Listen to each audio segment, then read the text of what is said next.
ইনশাল্লাহ এটা আমি মনে করি যে এটা ওনার বা আমাদের একটা গর্বের বিষয় বা ওনার ভাগ্যে শেষ মুহূর্তে এসে যে একটা অবস্থান পাচ্ছে আর কি, সম্মানিত পাচ্ছে। যেটাই হোক, সম্মান তো ছোট বড় একই, মানে একই সমান সম্মানিত। তো গ্রামবাসীরাও হয়তো অবশ্যই আমার বাবা বা নুরু ভাইকেও এদের নাম বললে তারাই বলে দিবে যে এনারা কেমন ছিল, কি ধরনের ছিল, মানুষের কিভাবে সাহায্য সহযোগিতা করছে। ডাক্তারি করছি, বড়মানি করছি, আইলিয়ার কামও করছি। বয়স ৯০ কমই ৯৫।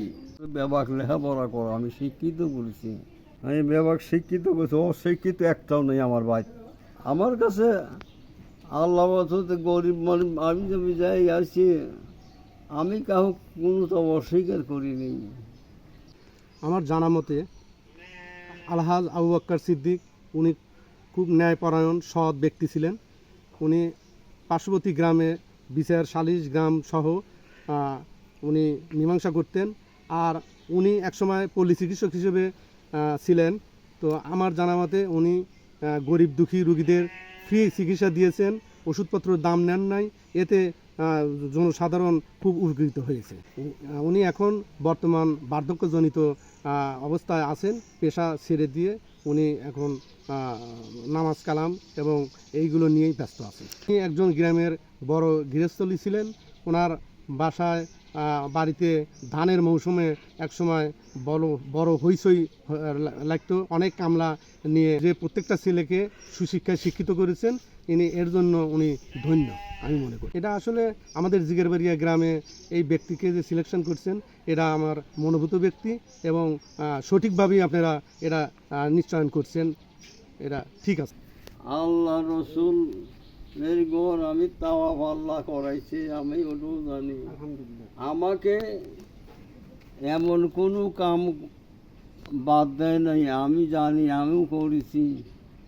আমি যেটা নিয়ত করেছি আল্লাহর কাছে কষি, আল্লাহ করাইছে। আল্লাহ সব করার মালিক, সর্বশক্তিমান হে চিরমহান, তুমি অন্তর্যামী। ধুলোকে ভুলোকে সবার ছাড়িয়া তোমার চরণে পড়িন উঠাইয়া, যাত্রী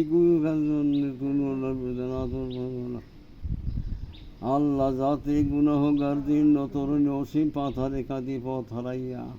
মার কাছে মারি খায় শিশু যেমন মাকে ডাকে, যত দুগ্ধ শোক ততই ডাকি তোমাকে।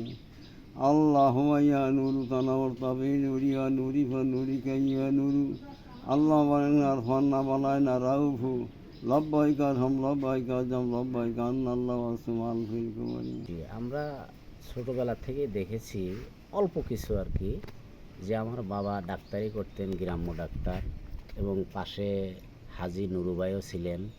ওনার কাছ থেকে কিছু শিখতেন, খুব মিলমিশাই ডাক্তারি করতেন আশেপাশে। যদি কখনো কোনো গরিব অসহায়দের টাকা না থাকতো, তখন দেখা গেছে যে এ নিজেই আগ্রহ করে নুরুবাইক সাথে নিয়ে দুজনই পরামর্শ করে তাকে ফ্রি চিকিৎসা দিছে। ইনশাল্লাহ এখন বর্তমান হিসেবে দেখা যায় যে সবাইকে এসএসসি ইন্টার পাস ছাড়া একজনও নাই, বিএ অনার্স মাস্টার্স এগুলো সবই করাইছে। বড় ভাতিজা এবং ছোট ভাতিজা। কে কি করছে? বড় ভাতিজা এবার মাস্টার্স ফাইনাল পরীক্ষা দিছে।